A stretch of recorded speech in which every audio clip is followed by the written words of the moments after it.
Okay, these are my two go-to exercises for knee pain. All right, they're a little unconventional, but at the same time, they make a lot of sense. Basically, what we want to do is take the knee through the fullest range of motion possible to build up that connective tissue and to signal the body to send synovial fluid to these joints when they get in that full range of motion. So it's like you get in these deep ranges of motion like I am now, like a full squat with our knees like all the way forward. That's going to tell the body that, hey, these joints are being used in a stressful capacity, so we got to make sure we're sending the synovial fluid, the lubrication needed to support these movements, and that is what heals. Blood flow, motion, moving through a full range of motion is generally what heals when it comes to movement. Okay, so let's get into it. So the first thing is you're going to want a slant board. If you don't have this, you can just take a couple books like I often do, and all you need is and you just stack the books on and you just put your heels. I don't know if you can see that well, on this slant board, okay? So my heels are elevated, like so, right? And then you can elevate your heels on some books or a block, and all you're gonna do is have your feet relatively close together, about 3 inches apart, and you're just gonna sit down. You're gonna squat down as low as you can, and let the knees come all the way forward, and then just hang out here for a second, and then push back up, okay? Notice how my feet are fairly elevated. You can get fairly aggressive with it too if you have a block. If not, that's fine too. You just want to make sure the heels are elevated to an extent. 2 to 3 inches would be best. So again, sitting down, full squat, letting the knees come forward. If you hear clicking and popping, that's okay. Okay, don't worry about the noise. That'll get better over time.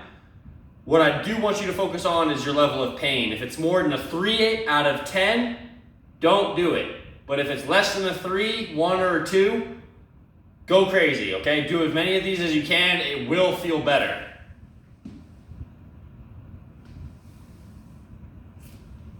Okay? Elevating your heels just makes it easier to get into that full range of motion because you take away the ankle mobility limitations, all right? So the next thing is staying with the feet elevated. So I'm going to use a book for a little bit of elevation. Again, just to keep the ankle mobility out of it if you have any limitations there. So I'm going to turn sideways.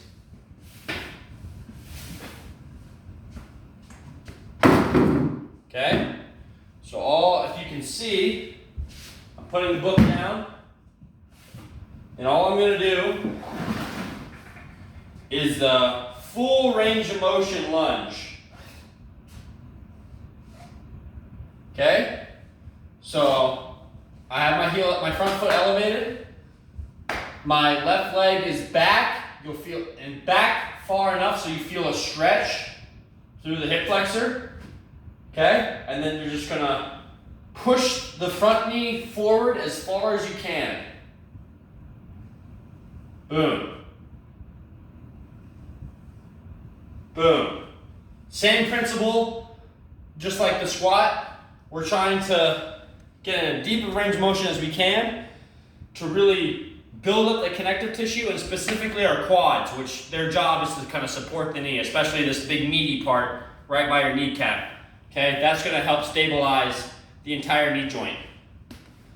But this exercise is also great because it opens up the hip and it works on ankle mobility, specifically dorsiflexion. So this motion. Okay, one more time. Just as deep as you can go, and then up. If you need to hold on to something, that's fine. With my patients, I typically use dowels. You can use 1 or 2. Shifting forward and up. Okay? One more time. All the way down all the way up. Those feel really good on the hips and lower body in general. Shout out to Knees Over Toes guy if you want to learn more. These are two of his like basic exercises. He's kind of been revolutionizing the way we think about rehab and strength and conditioning, especially when it comes to knees. Yeah, those are the two big ones I like. Thanks for watching.